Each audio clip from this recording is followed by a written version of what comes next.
Most people expect change to feel like something, like a moment of clarity that arrives with weight and certainty, like a decision made in a single breath that reorganizes everything that follows.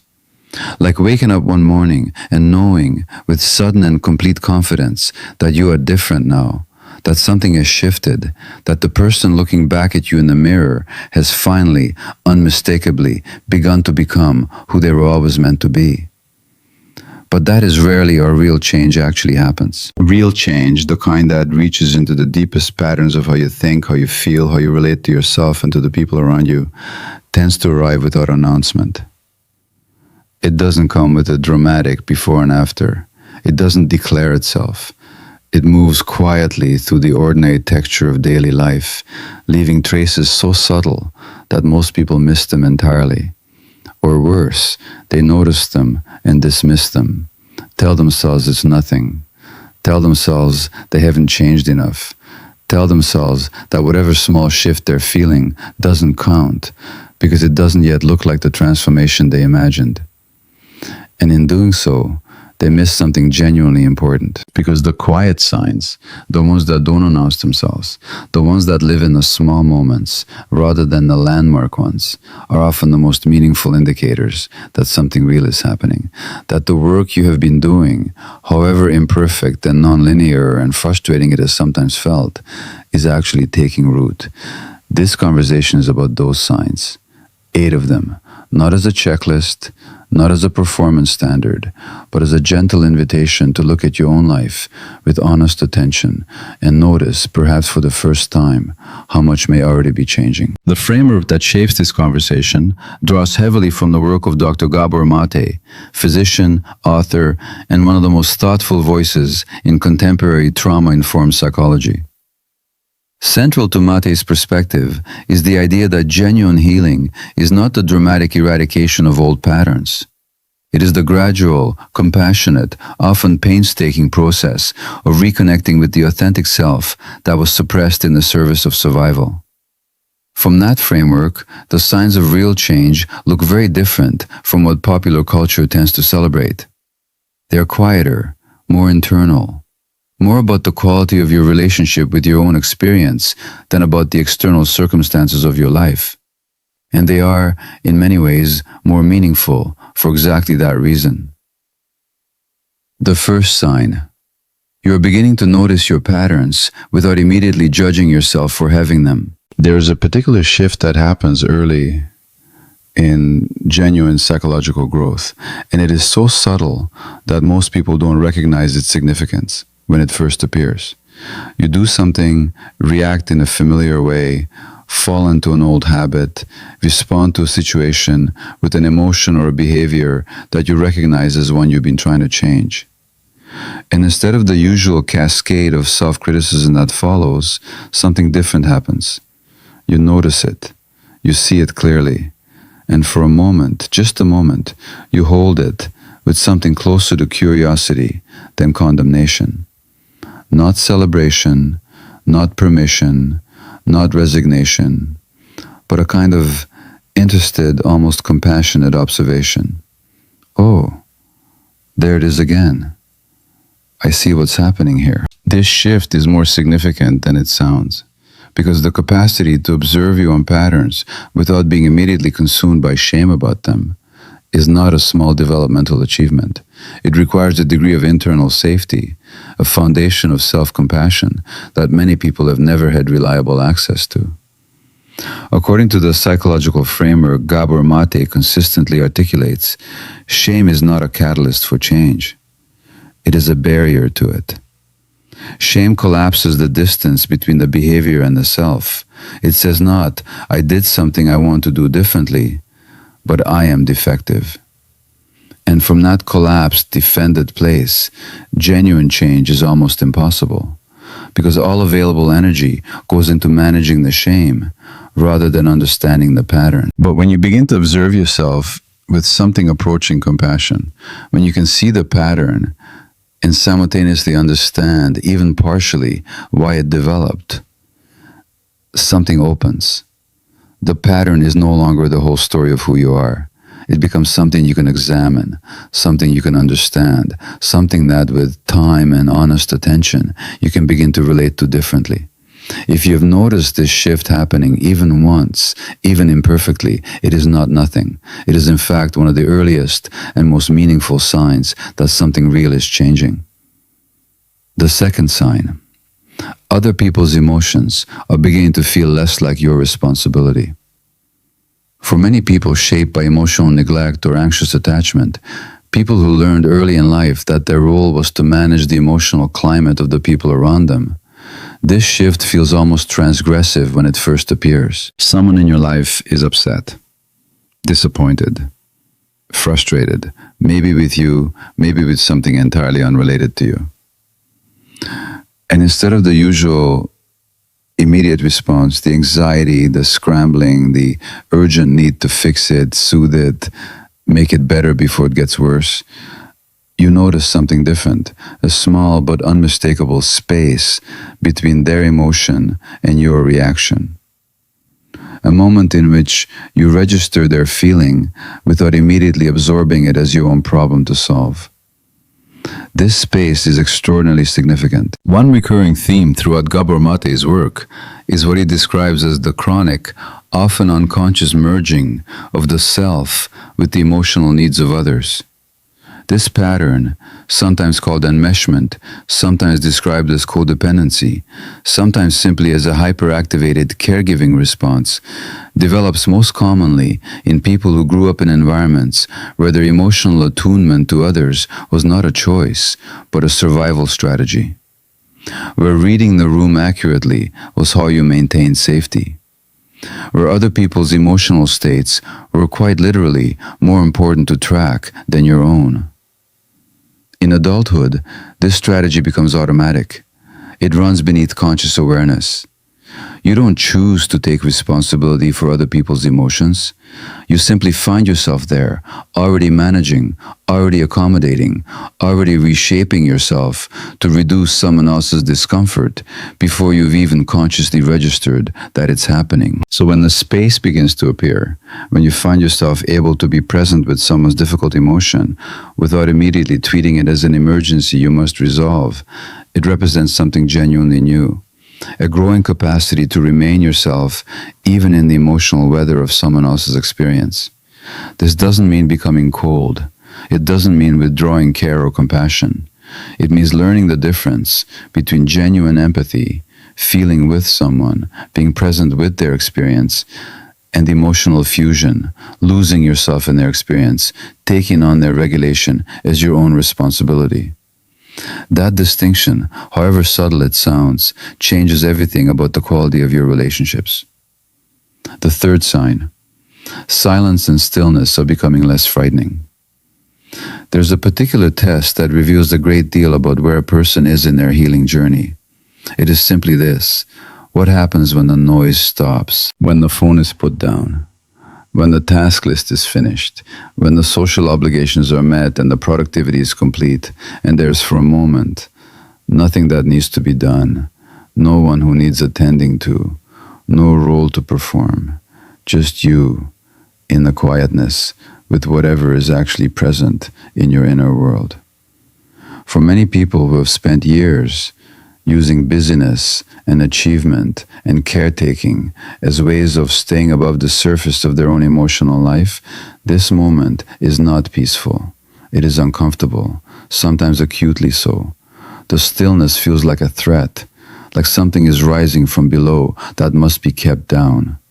And so they reach, almost involuntarily, for whatever disrupts the stillness: the phone, the next task, the next conversation, anything that keeps the interior quiet from becoming too loud. This pattern is deeply consistent with the kind of emotional suppression that Gabor Maté identifies as one of the primary mechanisms through which unresolved emotional pain maintains its grip on people's lives. The avoidance of stillness is not laziness. It is not ingratitude for the present moment. It is the nervous system doing what it learned to do, keeping a careful distance from an inner world that once held feelings too large or too unwelcome to be safely felt. So when stillness begins to feel less dangerous, when you can sit with yourself for 5 minutes, 10 minutes, a quiet evening, without the urgent need to fill it, that is a meaningful sign.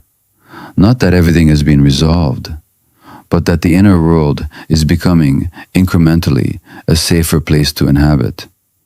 You're learning to be with yourself, and for many people, that is the most significant journey of their entire adult life. The fourth sign, you're beginning to notice when you're about to betray yourself, and sometimes you choose differently. Self-betrayal is a concept that doesn't appear often in casual conversation, but it describes something that many people live with constantly without having a name for it. It is the moment you agree to something you don't actually want to do, and feel the familiar internal collapse as you hear yourself saying yes. The moment you stay silent when something in you needs to speak. The moment you minimize your own experience to make someone else more comfortable. The moment you perform a version of yourself that you know, somewhere beneath the performance, is not quite real. These moments happen. They have always happened. And for a long time, they happen so automatically, so far below the threshold of conscious awareness, that they didn't even register as choices. They were just what you did, just who you were. But something is changing when you begin to catch them. When you feel in real time, not hours later in retrospect, but in the actual moment, the internal signal that says, this is not true. This is not what I actually feel. This is not the choice that comes from my real self. You may not always act on that signal yet. Old patterns are powerful, and the nervous system doesn't reorganize itself overnight. Sometimes you will still say yes when you mean no, still stay silent when something in you needs to speak, still smooth things over at the expense of your own truth. But the noticing is new. The awareness in the moment is new. And awareness in the moment is what makes the different choice possible, not guaranteed, but possible, in a way that awareness only in retrospect never quite does. Gabor Maté's work consistently emphasizes that the authentic self is not something that must be invented or constructed from scratch. It is something that must be listened to.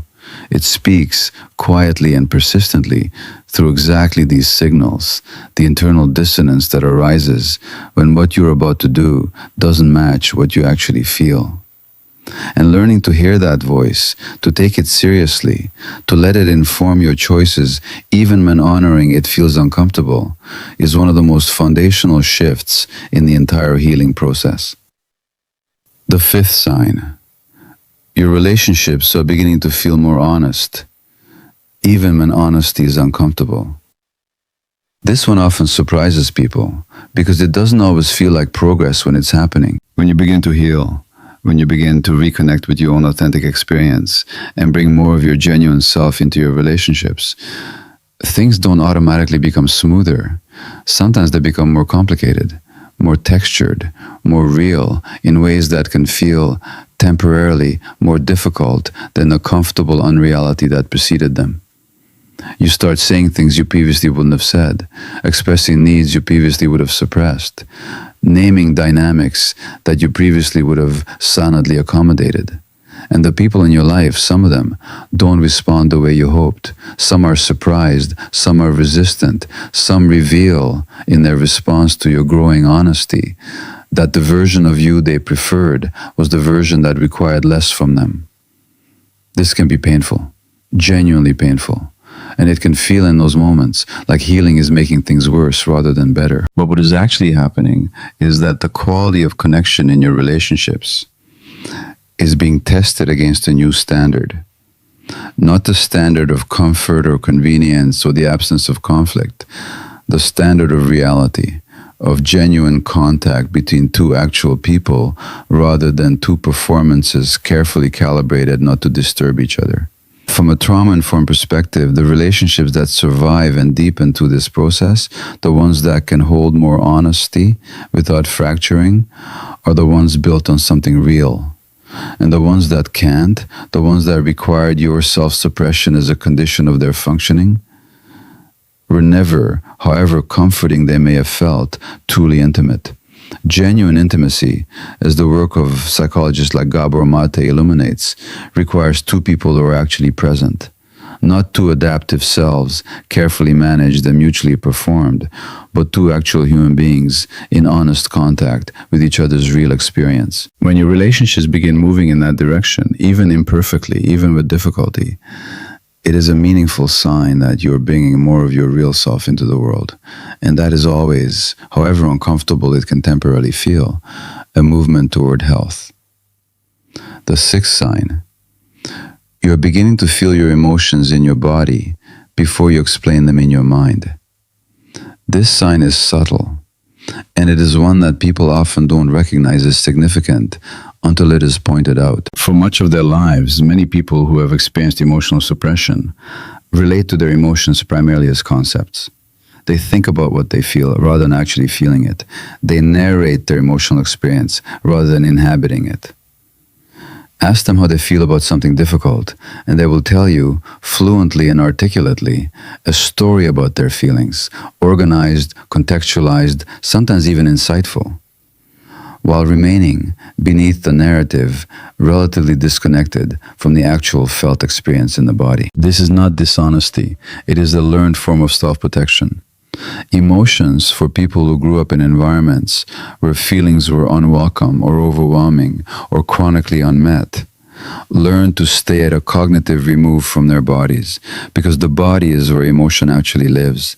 And if emotion in the body was consistently unsafe, if feeling it fully led to responses from caregivers that were destabilizing rather than regulating, then keeping it at a mental distance was the intelligent adaptive response. But healing, as Gabor Maté's mind-body framework makes abundantly clear, is fundamentally a somatic process. It happens in the body as much as in the mind. And one of the early signs that this process is genuinely underway is precisely this: the beginning of felt emotional experience. The tightness in the chest that you notice and recognize as grief before you've thought anything about it. The warmth that spreads through your torso when you're genuinely connected to someone you love. The specific quality of tension in your shoulders that you've learned to recognize as the signal that something is not right in a situation, even before your mind has processed why. These are not small things. They are the body beginning to participate again in your emotional life, the nervous system beginning to trust that feeling is survivable. The authentic self beginning to communicate to the only medium it has ever really had, the living, breathing, sensing body you inhabit. If this is happening for you, even occasionally, even in small ways, it is a genuinely meaningful sign of something real shifting beneath the surface. The seventh sign: you are becoming more comfortable with not having all the answers. There's a particular form of anxiety that drives a great deal of human suffering, and it is this: the intolerance of uncertainty. The desperate, exhausting need to know, to have things resolved, concluded, categorized, decided. Because the open space of not knowing feels unbearable in ways that are difficult to articulate but impossible to ignore. This intolerance often has roots in early environments where uncertainty was genuinely threatening, where you never quite knew what emotional state you would encounter when you walked through the door, where stability was conditional and unpredictable, where your nervous system learned through experience that open questions are dangerous, that the unknown is where bad things happen, and that the only safe position is to have everything figured out before something unexpected has the chance to destabilize you. In adulthood, this manifests as the compulsive need to have plans, answers, resolutions. The difficulty sitting with an unresolved relationship dynamic without pushing for clarity. The discomfort with ambiguity in any form. The relentless inner activity of a mind that cannot rest because resting feels like losing control of the vigilance that has always felt necessary for safety. So when you begin to notice a growing capacity to sit with open questions, when you can say, "I don't know yet," and feel not the old panicking urgency to resolve it, but something closer to genuine curiosity, that is a sign of something deep shifting in your nervous system. It is the beginning of what might be described as earned security. Not the security that comes from having all the answers, but the security that comes from trusting increasingly that you can handle what you don't yet know. That uncertainty is not the same as danger. That the open space of not knowing is not something to be escaped, but something that can, with time and practice and growing self-trust, become a space of genuine possibility. The eighth sign. You're beginning to extend to yourself something close to the compassion you have always offered others. This is the sign that perhaps matters most, and it is for many people the last to arrive. Throughout their healing journey, people often develop insight, awareness, understanding, all of the cognitive dimensions of psychological growth, while still relating to themselves with the same critical, impatient, fundamentally ungenerous voice they have always had. They understand intellectually that their patterns developed for good reasons. They can explain eloquently the developmental origins of their struggles. And then they go about their day holding themselves to impossible standards, speaking to themselves in ways they would never speak to anyone they loved, and feeling a low-grade contempt for every moment they fall short of who they are trying to become. This gap between understanding and self-compassion is one of the most common and most painful features of the healing journey. And its closure, however gradual, is one of the most significant signs that something is genuinely changing at a deep level. Gabor Maté's work returns again and again to compassion, not as a sentiment, not as a spiritual aspiration, but as the practical psychological necessity, the capacity to hold your own suffering with the same warmth and gentleness you would instinctively offer a friend in pain, not to excuse every behavior, not to abandon the desire to grow, but to refuse the belief that you must earn your own basic decency through sufficient achievement or sufficient change or sufficient performance of having it together. You are allowed to be a work in progress and still deserve your own kindness. You are allowed to fall back into old patterns and still be worthy of your own patience. You're allowed to not be finished, to be, as every human being perpetually is, somewhere in the middle of a journey rather than at its conclusion, and still treat yourself with the fundamental gentleness that every person who's genuinely trying deserves. When you begin to notice this, when you catch yourself speaking to yourself with even a fraction of the warmth you have always found natural to extend to others, something is changing at the level that matters most. Not the level of behavior, not the level of insight, the level of the relationship you have with your own existence.